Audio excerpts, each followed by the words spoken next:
Ons sluit ons oor vir 'n oomblik. Hemelse Vader, ons dankie vir die goedheid en die liefde. Dankie vir die voorreg om hier saam te wees vanmôre. Ons wil ons harte nou oopmaak om u woord te ontvang, sodat u woord ingang kan hê in ons. Ons dankie daarvoor, in Jesus naam. Amen. Halleluja, welkom almal. Die titel van my boodskap vanoggend is die vernuwing van jou denke. Die vernuwing van jou denke. Iets wat ons gedurig, sonder ophou, vir die res van ons lewens gaan ons moet werk aan, om ons denke te vernuwe. Want jy gaan nooit vorder in jou geestelike lewe, sê nie, vorder in die vernuwing van jou denke nie. As jy dink jy denke is klaar vernuwe jou denke tot die feit dat jou denke nog vernuwe moet word. Amen. So ons begin by Romeine 12, vers 1 en 2. Ek vermaan julle dan broers by die ontferminge van God, dat julle julle liggame stel as 'n lewende, heilige en aan God welgevallige offer. Dis julle redelike godsdiens. En word nie aan hierdie wêreld gelykvormig, maar word verander deur die vernuwing van julle gemoed, sodat julle kan beproef wat die goeie en welgevallige en volmaakte wil van God is. Die Amplified sê dat jy my proof for yourselves. Dat jy my proof for yourselves. Die Weymouth's vertaling sê dat jy my learn by experience. Learn by experience. Moffat's vertaling sê, instead of being molded to this world, have your mind renewed, and so be transformed in nature, able to make out, luister mooi, able to make out what the will of God is. Able to make out what the will of God is. Namely, what is good, acceptable, and perfect. Dit is 'n ding wat ons aan gaan met werk hierdie, soos wat ons denke voortdurend vernuwe met die woord van God, then we are able to make out what the will of God is. Die eerste stap in die vernuwing van jou denke is die inbou van 'n geregtigheidsbewustheid. Dit is ook 'n ding wat ons nie so vlak moet kyk nie. Ons moet besef dat dit vat tyd om daai geregtigheidsbewustheid in te bou, sodat jy selfs as dit 'n noodomstandighede is of dinge lyk of dit teen jou gaan of teen jou draai, dan sien ons wat is in jou. Wanneer die lewe jou stamp, dan sien ons wat is in jou. Dan kom uit wat in jou is. En baie keer is ons verbaas. Ons verbaas onsself baie keer wat in ons is. Ons moet dit inbou. Nou kom ons begin by Hebreërs hoofstuk 9. Ons kyk eers na daai geregtigheidsbewustheid, om dit te begin inbou as deel van die vernuwing van ons denke. Dit is 'n totale nuwe manier van oor jouself dink. Hebreërs 9 vers 11 sê, maar Christus, wat opgetree het as hoëpriester van die toekomstige weldade, het deur die groter en volmaakter tabernakel, wat nie met hande gemaak is nie, dit wil sê, wat nie aan hierdie skepping behoort nie, ook nie met die bloed van bokke en kalwers nie, maar met sy eie bloed, eenmaal ingegaan in die heiligdom, en 'n ewige verlossing teweeggebring. Want as die bloed van stiere en bokke en die as van 'n vers, wat die verontreinigdes besprinkel, heilig maak tot reiniging van die vlees, hoeveel te meer sal die bloed van Christus, wat homself deur die ewige Gees aan God sonder smet geoffer het, julle gewete reinig van dooie werke, om die lewende God te dien. Dan gaan ons na vers 24, want Christus het nie ingegaan in 'n heiligdom met hande gemaak, 'n teebeeld van die ware nie, maar in die hemel self, om nou voor die aangesig van God vir ons te verskyn. Ook nie om homself dikwels te offer, soos die hoëpriester elke jaar in die heiligdom ingegaan met die bloed wat nie sy eie is nie. Want dan moes hy dikwels gelei het van die grondlegging van die wêreld af. Maar nou het hy eenmaal in die volëinding van die eeue verskyn, om die sonde deur sy offer weg te doen. En net soos die mense bestem is om eenmaal te sterwe, het daarna die oordeel. So sal Christus ook, nadat hy eenmaal geoffer is, om die sondes van baie weg te neem, vir die tweede maal sonder sonde verskyn, aan die wat hom verwag tot redding. Daar praat ons van die tweede koms van Jesus. Dit is iets wat mense te min van praat, en dit is baie naby, né? Aan wie gaan hy die tweede keer verskyn sonder sonde? Wat sê die Bybel? Aan die wat hom verwag, sal hy weer verskyn. Nou goed, nou gaan ons aan, hoofstuk 10, want die wet wat 'n skaduwee het van die toekomstige weldade, nie die beeld self van die dinge nie, kan nooit deur dieselfde offers wat jaar na jaar gedurig gebring word, die wat toetree tot volmaaktheid lei nie. Anders sou hulle opgehou het om geoffer te word, omdat die wat die diens verrig, nadat hulle eenmaal gereinig is, geen bewussyn meer van sondes sou gehad het nie. Maar in die offers is daar jaar na jaar 'n herinnering aan die sondes. Wil jy kyk na die woordjie herinner? Herinner is om te onthou. Herinner. Wie van julle, iemand het iets verkeerd gedoen teen jou en dan konfronteer jy die persoon en sê, weet nie waarvan jy praat nie. Dan val jou mond oop en jy sê, jy weet baie goed waarvan ek praat. Jy het dit verkeerd gedoen. Amen? Daar is 'n herinnering aan die sonde. Nie vir my sê jy weet waarvan ek praat nie, maar sien in die koninkryk werk dit anderster. In die koninkryk gaan dit oor om bonatuurlik te vergeet. Bonatuurlik te vergeet. As jy nie kan vergeet nie, kan jy nie vorder in die koninkryk. Jy moet kan vergeet. So dit is die teenoorgestelde, die ou verbond wat 'n kragtelose verbond was in vergelyking met die nuwe verbond, né? Is 'n verbond van herinnering aan sonde. Herinnering. En baie godsdienstige kringe het dit daar gebly. Hulle wil nou nog herinner aan sonde. Maar dit beteken jy besef nie hoe groot is die offer wat gebring is nie. Dis nie 'n bok nie, dis nie 'n as van 'n vers nie, dis nie 'n bil nie.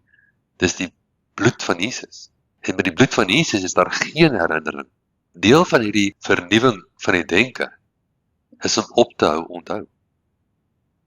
Daar sekere herinnering wat jy aktief moet teenstaan. Elke keer as die vyand 'n herinnering bring wat nie daar moet wees nie, moet jy dit neerwerk. Dit is deel van die werk wat ons het. As ons werk is nie om die werk van Jesus te gaan oordoen nie. Amen. Ek en jy hoef nie kruis toe te gaan nie. Ons hoef nie te betaal vir ons sondes nie. Hy het dit klaar gedoen. Wat ons doen, ons moet die geregtigheid, bewustheid inbou. Dit is ons werk. Ons werk is om in te bou in ons bewussyn dit wat Jesus klaar vir ons gedoen het. 'n Vernuwing van ons denke. Deel van die vernuwing van die denke is geen herinnering. Ek hou op onthou. Ek weet nie waarvan jy praat. Jesaja 4:43. Jesaja hoofstuk 43 vers 25. Ek is dit wat jou oortredinge uitdelg om my ontwil, en aan jou sondes dink ek nie. Maak my indagtig, laat ons teen mekaar pleit. Vertel jy dat jy in die gelyk gestel kan word. Kom ons lees dit in die King James. Even I am he that blotteth out your transgressions for my own sake, and will not remember your sin. Wie praat hierso? God. Even I am he that blotteth out your transgressions from my own sake, and will not remember your sins. So as die Here nie jou sondes onthou nie, wie herinner jou aan jou sondes? Nie die Here nie, want hy onthou dit nie eers. Amen. Put me in remembrance, let us plead together, declare thou that thou may be justified. So ons praat hier van 'n aktiewe inbou van 'n geregtigheidsbewustheid. Dis wat ons werk is. Ons moet hierdie geregtigheidsbewustheid begin inbou in ons bewussyn. En dit behels 'n vergeet. 'n Aktiewe vergeet. Nou kom ons kyk dan verder in Filippense 3. Sien ons vir Paulus, praat hy daarvan, waarom het hy gekry het. En Paulus van alle mense het dit nodig gehad, want hy is die ou wat Christene vervolg het, né? Hy is die ou wat een oomblik vervolg het die Christene, en volgende oomblik sy deel van. Hy het 'n paar goed gehad om te vergeet. En hy sê so, en die Afrikaans is baie hakkerig vertaal. Ek gaan hom maar hier lees dan, ek gaan ook vir jou lees in die Engels as jy hoor. Broeders, ek reken nie dat ek dit self gegryp het nie, maar een ding, en dit is swak vertaal. Daai is een sinnetjie. Brethren, I reckon not that I have taken hold of but one thing. Klink asof teenoorgestelde betekenis is, net as jy kyk na die woorde. Weymouth sê as volg, luister mooi, dis nou Weymouth. But this one thing I do, die een ding wat ek gegryp het, die een openbaring wat ek vashou, forgetting everything that is past, and stretching forward to what lies in front of me.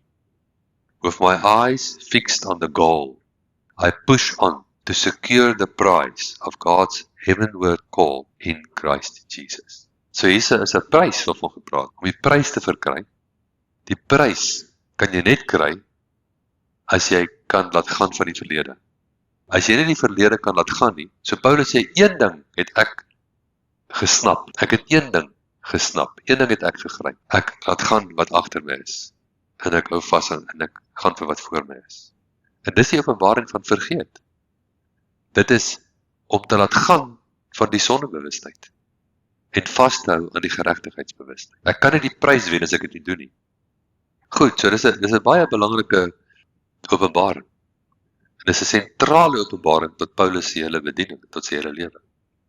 Nou Matteus 6, nou gaan ons terug na Jesus se lering, en Jesus leer ons gaan met meer diepte daarna kyk, vers 33, Matteus 6:33 sê, maar soek eers die koninkryk van God, en sy geregtigheid, en al die dinge sal vir julle bygevoeg word.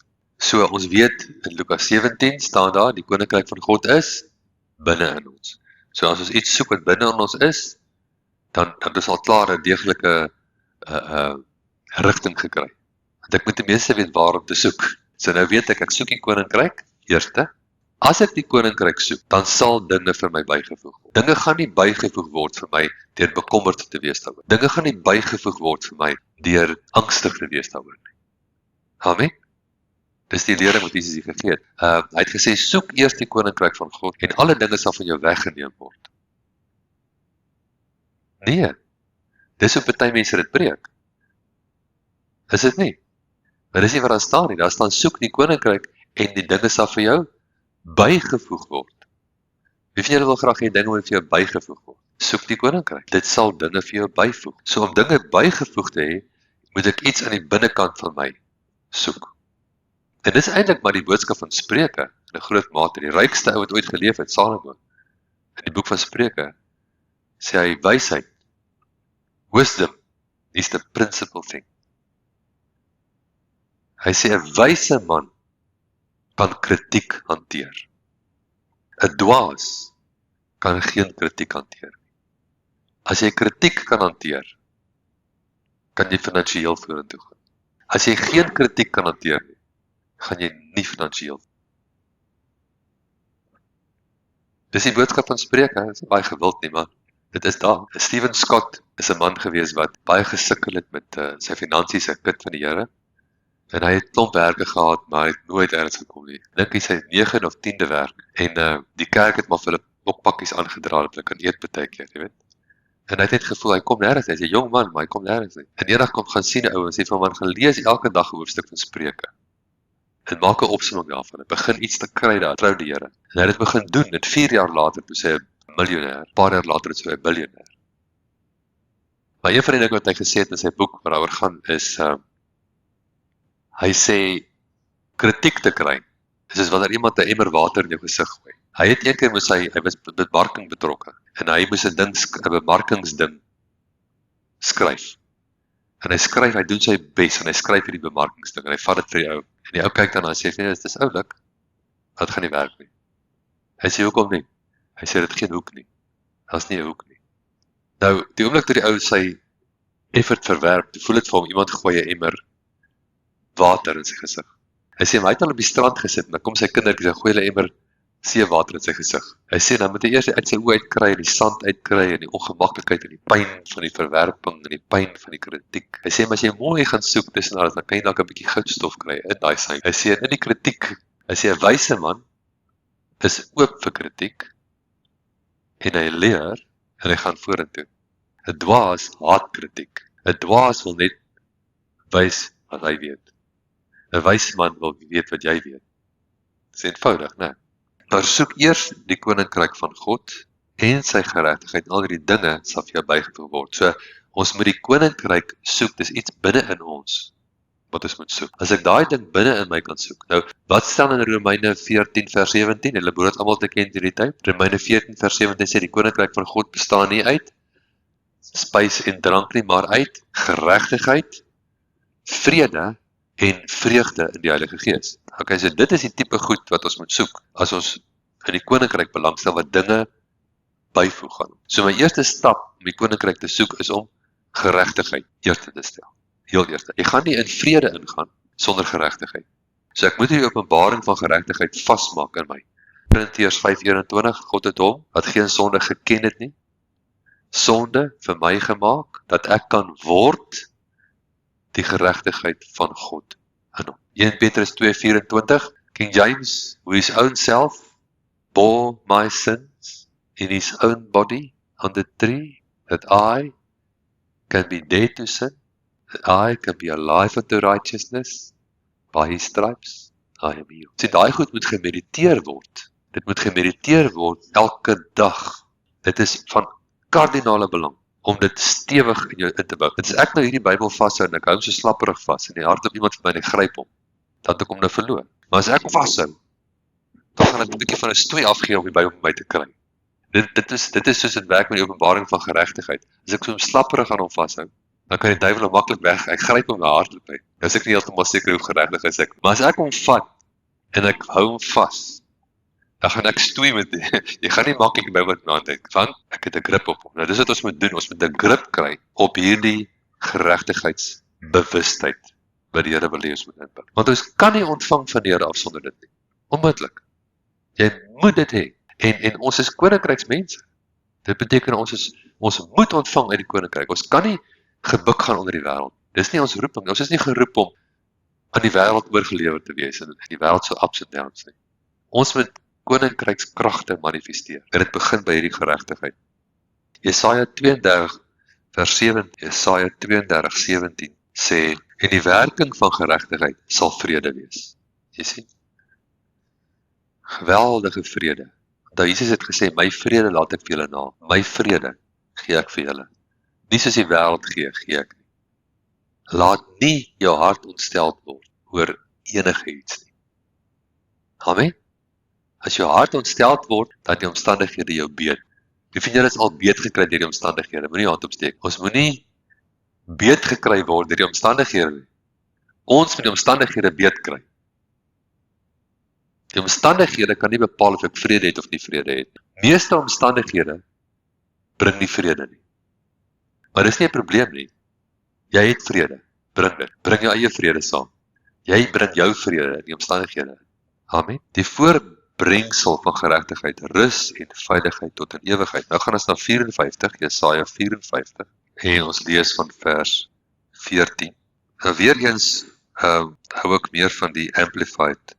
Die Amplified sê baie duideliker daar. En luister mooi sê die Amplified, Jesaja 54:14. You shall establish yourself in righteousness. Dis nie 'n voorstel nie, mense. Dis ons werk. Ons kry die openbaring. Dis in die skrif, maar nou moet ek dit inbou in my bewussyn. Toe Satan vir Jesus in die versoeking in die woestyn aangevat het. Wat was die eerste ding waarop hy hom aangevat het? Sy geregtigheidsbewustheid. Nou, luister mooi wat sê die duiwel. Hy sê, as jy die seun van God is, gaan nie oor die boere en die klippe nie. As jy die seun van God is. En dit was 'n aanslag. Dis 'n duidelike aanslag. Wat gaan die duiwel doen met jou? Hy gaan vir jou dieselfde sê. Is jy 'n Christen? Is jy geregtig? Dis dieselfde. Hy kon net so op Jesus gesê het, as jy die geregtigheid van God is. Sê vir die klippe om broeder te word. So hy probeer twyfel saai oor, en Jesus was geanker in sy geregtigheid. Geanker in geregtigheid. Jy moet jouself anker. Dis 'n anker vir die siel. Hebreërs 6 sê dat die nagmaal, die tekens van die nagmaal, die bloed en die liggaam van Jesus, sy doel is om 'n anker vir jou siel te wees. Jy neem deel aan daai nagmaal elemente, en dit word 'n anker vir jou siel. Jou siel is die plek waar jy anker nodig het. Jou gees is wederbaar, jou gees is nuut gemaak, maar jou siel is waar jy Satan jou aanval. Hy val jou aan met gedagtes, jy het 'n anker nodig. Jou anker sê, ek is die geregtigheid van God in hom. Maak nie saak hoe ek voel nie. Maar wat van die sonde? Watter sonde praat jy van? Jy weet baie goed, nee, ek weet glad nie. Waarvan praat jy? Hoe ek moet dit seker vergeet het. Jy kan die duiwel teen die mure uitdryf, so as jy wil. Sê, probeer herinner in jou sondes. As die duiwel jou herinner in jou sondes, herinner hom aan sy toekoms. Amen. You shall establish yourself in righteousness. You shall be far from even the thought of oppression or destruction. Hoekom? Want jy het jouself established in righteousness. So as jy waarlik jouself gewortel het in geregtigheid, gaan jy ver wees van selfs die gedagte van oppression or destruction. For you shall not fear. Dit is maklik om nie te vrees nie. Jy moet net gewortel wees in geregtigheid. As jy waarlik geregtigheidsbewustheid het, dan gaan jy nie vrees hê nie. And from terror, for it shall not come near you. Dit klink soos Psalm 91. Psalm 91. Amen. So Psalm 91 gaan ook oor geregtigheidsbewustheid. As jy hom jou skuilplek maak, die Allerhoogste. Terug by Matteus. Ok, kom ons gaan net aan die ek wil net hierdie verder lees, vers 15. As hulle ook die aanval begin, dit is nie uit my nie. Wie jou aanval sal oor jou val. Onthou dit. As daar 'n aanslag op jou lewe kom, dis nie God nie. Dis nie God wat 'n aanslag op jou lewe doen nie. Hy laat dit ook nie toe nie. Hy gee vir jou krag in jou gees deur sy woord om die aanslag te oorkom. Hy gee vir jou alles wat jy nodig het om die aanslag te oorkom. Oorkom dit nou. Vat die woord, sit hom in jou mond, kry hom in jou hart en praat met daai omstandighede. Toe daai storm teen Jesus gekom het op die see van Genesaret, wat het Jesus gedoen? Het hy gebid? Wat het hy gebid? Hy het niks gebid nie. Wat het hy gedoen? Hy het gesê, storm, sst. Hy het uit sy gees uit met die storm gepraat, hy was reg vir hom. Dis wat jy en ek ook moet doen. Ons moet leer, ons moet oefen om te praat met omstandighede. Die omstandighede moet in lyn kom met die openbaring in jou. Moenie die omstandighede toelaat om in jou in te kom nie. In wat in jou is, moet die omstandighede oorweldig. Matteus 6, vers 26.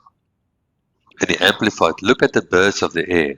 They neither sow, nor reap, nor gather into barns, and yet your heavenly Father keeps feeding them. As ek aan daai deeltjie dink, dan dink ek aan God se karakter. Hy sê, hierdie voëls is nie so baie werd nie. Ek sê nie, dit is min werd nie, maar dit is nie baie werd soos jy nie. Die volgende vers sê, are you not worth much more to the Father than the birds? Amen. So die birds is minder werd as jy. Daar's baie mense vandag wat dink die birds is meer werd as mense, maar dit is verkeerd. Die voëls is maar net deel van hierdie heilige van 'n skep, okay? Hulle sal herskep word. Maar jy is 'n geestelike wese wat ewig is. Jy's baie meer werd as 'n voël. Nou selfs die voeltjie wat nie so baie werd is soos jy. Daar staan, the Father keeps feeding them. Nie net hy gee hulle een keer kos nie, he keeps feeding them. Spreuke sê, die goddelose is wreed met sy diere. As jy wonder of iemand te goddeloos, een van die groot dinge in Spreuke is om 'n goeie man te herken en 'n slegte man te herken. Doen besigheid met die een en nie met die ander een. En een van die dinge wat jy kan kyk is iemand wreed met sy diere. As iemand wreed is met sy diere, besorg vir hom. Hy is goddeloos. Dis wat die woord sê. Maar kyk na die Vader se karakter. Hy sê, he keeps feeding them. He keeps feeding them. Are you not worth much more to the Father than they? So, onthou wat ons gesê het in Matteus 6, die lamp van die liggaam is die oog, waarna jou oog kyk, bepaal hoeveel lig jy het, en dan sê hy, kyk na die voëls, en die implikasie is, kyk na hoeveel jy werd is. So, jou fokuspunt moet wees op hoeveel jy werd. En wat is dit? Dit is jou geregtigheid. Dit gaan reguit terug na geregtigheid. God het hom wat geen sonde geken het nie, sonde vir jou gemaak, dat jy kan word die geregtigheid van God in hom. Ek moet fokus daarop, elke dag. Dit is 'n opdrag. Ek is nie besig met die koninkryk, as ek nie besig is met my denke nie, om my denke te vernuwe. En die primêre plek waar my denke vernuwe moet word, nommer 1, is my geregtigheidsbewustheid. Dit moet sterker en sterker en sterker in my ingebou word op 'n daaglikse basis. Ek kan geen gedagte aanvaar wat my beskuldig nie. Romeine 8, kom ons kyk, Romeine 8, daar is dan nou geen veroordeling vir die wat in Christus Jesus is nie, vir die wat nie na die vlees wandel nie, maar na die gees. Want die wet van die gees, van die lewe in Christus Jesus, het my vrygemaak van die wet van die sonde en die dood. Vers 5, want die wat vleeslik is, bedink vleeslike dinge, die wat geestelik is, bedink geestelike dinge. So om in die gees te wandel, is om reg te dink. En wat is regte denke? Vers 5 en vers 6 kan jy primêr van toepassing maak op 'n geregtigheidsbewustheid of 'n sondebewustheid? As jy jou sondes onthou, wat wil jy in die vlees? Period. En as jy jou sondes vergeet, wat wil jy in die gees? Herinnering aan sondes, dui op 'n minagting vir die bloed van Jesus. That's it.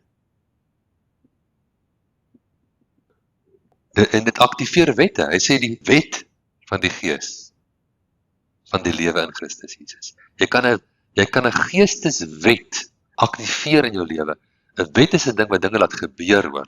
As 'n wet in jou lewe begin werk, dan gebeur dinge. Maar jy is die een wat die wet ook aktiveer of die wet afskakel. In hierdie geval, deur te besluit waaroor dink jy. Watter gedagtes aanvaar jy en watter gedagtes verwerp jy? Daai gedagte wat Jesus gekry het in die woestyn, van as jy die seun van God is, maak van die brode klippe. As Jesus daai gedagte aanvaar het, dit was hy in die moeilikheid. Maar hy het nie. En hoe het hy die gedagte verwerp? Met die woord. Daar staan geskryf, die mens sal nie leef van brood alleen nie, maar van elke woord uit die mond van God. Hy antwoord daai gedagte met 'n woord. Jy moet dieselfde doen. Jy moet presies dieselfde doen. Jy kan wandel soos Jesus. Jy kan die wonderwerke sien gebeur in jou lewe as jy hierdie beginsels begin volg. Dit hang nie van die Here af nie, julle. Dit hang van my en jou af, of ons in lyn, of ons onsself in lyn bring, of ons onsself 'n voorwerp van goud gaan maak in sy koninkryk. En dit gaan oor my denke. Geen denke word aanvaar buite die woord nie. Dit kom om te steel. Ons moet elke gedagte, 2 Korintiërs 10 vers 2 tot 5, gevange neem tot gehoorsaamheid aan Christus. Gedagte? Ek praat met jou.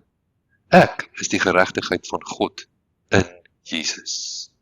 Ek weier sondebewustheid. Ek weier herinnering. Watter sonde praat jy van? Ek kan voor die troon van God gaan staan. Sonder enige skuld. Sonder enige vrees. Sonder enige sondebewustheid. Amen. En dis hoe God wil hê ons moet gaan staan. Hy sê, as jy so gaan staan, gaan jy iets kry. I like it.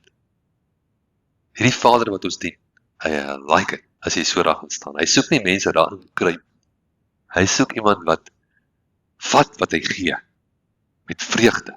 Hy gee vir jou 'n geregtigheid wat van hom is. Vat dit, leef dit, wees dit. Markus 11. Kom ons kyk eens na Markus 9. Ons gaan na Markus toe. Markus hoofstuk 9 vers 23. Dis toe Jesus nou daar van die berg afkom en ons sien die met die epilepsie en al daai goeters. En die pa sê vir Jesus, Here, as u iets kan doen, doen dit tog. En hier kom Jesus se antwoord. Nou weer hulle vashou. Hou vas in julle stoele. En Jesus sê vir hom, wat dit betref, as jy kan glo, alle dinge is moontlik vir die een wat glo. Halleluja. Dit gaan nie oor of God iets kan doen of nie kan doen nie. Dit gaan nie oor of hy iets wil doen of nie wil doen nie. Ons weet klaar wat sy wil is. Ons het nou daaroor gepraat. Soos ons denke vernuwe, weet ons wat sy wil is. Sy wil is goed. Sy wil is welgevallig en sy wil is volmaak. Sy wil is genesing. Sy wil is vergifnis. Amen. Wat dit betref, as jy kan glo. Maar jy kan nie glo as jou hart nie reg is nie. Markus 11 gee vir ons die ding daar. Markus 11 vers 12 tot 14 en dan van vers 20 tot 26. En die volgende dag onderwyl hulle uit Betanië gaan, het hy honger gehad. En toe hy op 'n afstand 'n vyeboom met blare sien, het hy op daarin gegaan in die hoop om iets daaraan te vind. En toe hy daarby kom, vind hy niks as blare nie, want dit was nie die tyd van vye nie. En Jesus antwoord en sê vir hom, die woord daar is apokrinomai om te antwoord. So die boom het eers gepraat. Die boom het gesê, not today. Jesus antwoord hom, laat niemand ooit in der ewigheid van jou 'n vrug eet nie. And that's it. En hy het aangegaan in sy dag. Vers 20. En toe hulle vroeg in die môre verbygaan, sien hulle die vyeboom verdroog van die wortels af. En Petrus het onthou en vir hom gesê, Rabbi, kyk, die vyeboom wat u vervloek het, is verdroog. Jesus antwoord en sê vir hom, julle moet geloof in God hê, of die geloof van God hê. Want voorwaar ek sê vir julle, dat elkeen wat vir hierdie berg sê, hef jou op, werp jou in die see, en nie in sy hart twyfel nie, maar glo, dat wat hy sê, sal gebeur. Hy sal verkry net wat hy sê. Daarom sê ek vir julle, alles wat julle in die gebed vra, glo dat julle dit ontvang, en julle sal dit kry. Glo dat jy dit ontvang wanneer jy vra. Jy ontvang dit voor jy dit kry. Amen. Jy moet dit eers ontvang, dan kan jy dit kry. As jy dit nog nie ontvang het nie, kan jy dit nie kry nie. Amen. En verder. En wanneer jy staan en bid, vergewe as jy iets teen iemand het, sodat julle Vader in die hemel ook julle oortreding mag vergewe. Maar as jy nie vergewe nie, kan julle Vader julle ook nie vergewe nie. Nou, die eerste mens wat jy moet vergewe is jouself. En dit is geregtigheidsbewustheid. Jy sien, so jy moet vanuit, nou so, ons sien hierdie vergifnis ding, is iets wat in hierdie reël waar ons nou lewe, 'n sleutel is tot groter krag. As jy wil inbeweeg in die volheid van die krag van die koninkryk, terwyl jy nog op hierdie aarde is, sal jy moet vergewe. En vergeet. So dit geld vir jouself en ander mense. Want daai bitterheid teenoor jouself of teenoor ander is 'n stryk van die duiwel. Dit bind jou sodat die krag van God nie kan vloei nie. Dis nie die moeite werd. So ons gaan in 'n ander realm in. Ons gaan in 'n ander dimensie in die koninkryk. En ons moet besef hierdie aarde is vreeslik tydelik. Jy leef 'n vreeslike kort tydjie hierso. En as jy weet dit is verby. Amen. Mense kom in jou lewe in, mense gaan uit jou lewe uit. En so gaan dit. As jy weet sien is dit klaar. Dis nie die moeite werd om aan bitterheid vas te hou. En Pierre het altyd gesê, jy weet jy het nog nie vergewe nie as jy praat daaroor met jouself, met die persoon of met ander mense. Een van daai drie. Moenie daaroor praat nie. Besop selfs vir getuienis. Oor getuienis te gee wat die ou gedoen het aan jou, is ook 'n manier van om te onthou. Dan moet 'n punt kom waar jy die getuienis vertel het en dit verby is. En dan vergeet jy wat die ou gedoen het. Jy vergeet dat die ou ooit bestaan het. If that's the matter of fact. Verstaan julle? Vergeet dit. Beweeg aan. Maak jou los van wat agter is, strek jou uit na wat voor is. Daar's 'n prys om te wen. Daar's 'n opwaartse roeping, daar's 'n koninkryk. Daar's krag. Jy moet vergeet. So dit is die ding, daai bonatuurlike vergeet. Jy moet jouself 100% kan vergewe, jy moet ander mense 100% vergewe, jy moet vergeet. As jy op daai punt gekom het, en dan vat dit jou tyd, dis okay. Maar doen dit deur geloof. Moenie jouself deur gevoelens aanlei. Jy mag dalk die oomblik as jy daai persoon sien, dan klop jou hart vinniger. Jy begin bewe, jy wil hom verwrig, né? Maar dis net jou lyf, dis nie jou gees nie. Moenie dat gevoelens jou lei nie. Sê net deur geloof, ek het hierdie persoon vergewe. Ek vergewe hom in die naam van Jesus. Ek vergewe haar in die naam van Jesus deur geloof. Moenie vasklou daarin want dit is 'n permanente trap van die duiwel wat hy jou gaan vashou vir die res van jou lewe. En jy gaan dit nie toelaat nie. Deur geloof vergewe jy. Al voel dit nie of jy dit reg kry nie. Sê dit net. Hou net aan. Die emosies kom in plek. Nou Romeine 10, eers vers 17. So wat dit betref, as jy kan glo, alle dinge is moontlik vir die een wat glo. Nou vers 17 sê die geloof is dan uit die gehoor. En die gehoor is deur die woord van God. So as ek wil glo, dan moet ek die woord betrek. Ek kan nie geloof hê sonder die woord. Ek moet iets glo. So ek baseer my geloof op die woord. En ek moet die woord hoor. En wat is die beste plek om die woord te hoor? Met jou eie mond. Hy sê in vers 8, naby jou is die woord, in jou mond en in jou hart. In jou mond. Dit is grait as die woord in my mond is, maar hy moet ook in jou mond wees en in jou hart. Dit is die woord van geloof wat ons verkondig. So ek moet die woord vat en hom in my mond insit en in my hart inkry.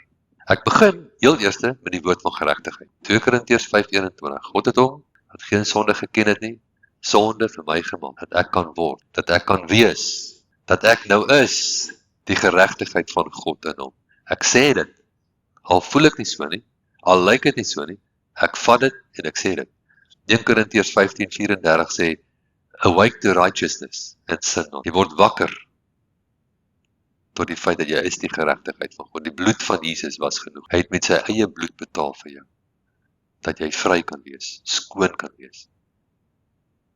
Hy het jou sonde van jou verwyder, so ver as die ooste van die weste. So ons ontvang geloof as 'n geskenk, ons ontvang geregtigheid as 'n geskenk deur geloof. Dis 'n geskenk. Niets wat jy kan opwerk nie, niets wat jy kan verdien nie, niets wat jy goed genoeg voor kan wees nie. Niemand van ons is goed genoeg in onsself om dit te verdien nie. Maar ons kry dit nie omdat ons goed genoeg is of omdat ons dit verdien nie. Ons kry dit weens sy liefde vir ons. Hy het ons so lief dat hy vir ons 'n geskenk gee. Die geskenk is volmaakte geregtigheid. Maar 'n geskenk moet gevat word. Ek hoor daar's 'n geskenk vir my, maar ek vat nooit die geskenk nie.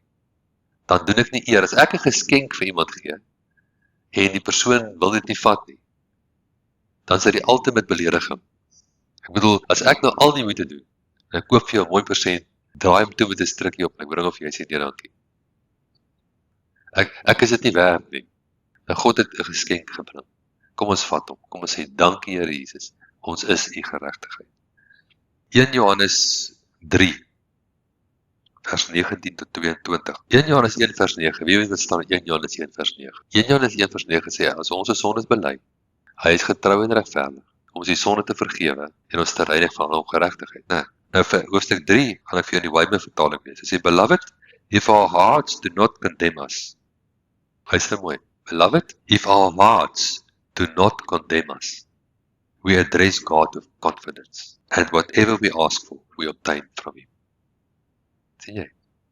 Beloved, if our hearts do not condemn us, as jy 'n geregtigheidsbewustheid het, then you address God with confidence, and we obtain everything we ask for. Amen? So ons moet teruggaan na daai ding toe, van 'n geregtigheidsbewustheid. Vergeet wat God vergeet. Sê saam met my, vergeet wat God vergeet. Amen. Vergeet wat God vergeet. Miskien moet dit die titel van ons boodskap word. Vergeet wat God vergeet. Moenie onthou wat God vergeet nie. Vergeet wat God vergeet. Bou in die nuwe bewussyn van volkomme geregtigheid wat joune is. Psalm 103 gaan ek afsluit mee.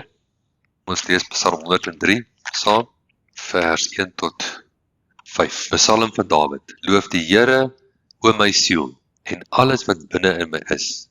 Loof sy heilige naam. Loof die Here, o my siel, en vergeet geen een van sy weldade nie, wat al jou sondes vergewe, wat al jou siektes genees, wat jou lewe verlos van die verderf, wat jou kroon met goedheid en barmhartigheid, wat jou siel versadig met die goeie, sodat jou jeug weer nuut word, soos die van 'n arend. Dis 'n kragtige stukkie daai. Jy moet hom sommer elke dag in jou mond sit. Jy moet sommer so loop, waar jy loop in jou werk, waar jy ook al gaan, jy lostrek, sommer so sag vir jouself, dan sê jy dit, loof die Here, o my siel, en alles wat binne in my is, loof sy heilige naam. Loof die Here, o my siel, en vergeet geen een van sy weldade. Sien, dis jou siel is jou emosies, jou denke. Jy moet jou siel, jy moet beheer vat oor jou siel. Smith Wigglesworth, daai loodgieter van Engeland, wat 14 mense die dood opgewek het. Iemand het vir hom gevra, hoe begin jy jou dag? Hy sê, ek spring in die bed en ek dansies voor die Here. Hy neem gesag oor sy siel. En hy was 'n moeilike ou geweest. Hy het eendag die hele gemeente uit die kerk uitgejaag. Hy het gesê, julle is vol ongeloof. Daai liedjies wat julle sing is pateties. Gaan uit en kom terug met julle hande in die lug en lofsange. Ja, en bound with unbelief. Hy kon dit nie vat nie. Maar jy sien, jy moet ook so wees. Jy moet 'n bewussyn ontwikkel vir geloof, ongeloof. Jy weet, dit is mens moet baie keer 'n bietjie radikaal wees as jy radikaal resultate wil hê, né? Maar kom ons wees radikaal met onsself. Ons wees radikaal met onsself. En ons vat hierdie woord, ons trek hom aan en ons vat hierdie geregtigheidsbewustheid. So ons opdrag hierdie week. As jy volgende Sondag terugkom, dan wil ek hê jy moet verdubbel dit met jou geregtigheidsbewustheid. Ek wil hê jy moet ten minste dubbel die geregtigheidsbewustheid die volgende week wat jy nou het. Amen. Amen. Kom ons bid saam. Hemelse Vader, ons dankie vir die liefde vir ons. Ons dankie vir die goedheid. Ons dankie dat ons volmaak vir U kan staan. Skoon gewas deur die bloed van Jesus. Dat ons vry is, sondeloos, gered deur die offer en die bloed van Jesus, ons verlosser. Ons dankie daarvoor. Dat hierdie geregtigheidsbewussyn sal penetreer in ons diepste wese, sodat ons sal staan met vrymoedigheid in elke situasie. Ons behoort aan U en ons is vry. In Jesus naam. Amen. Amen.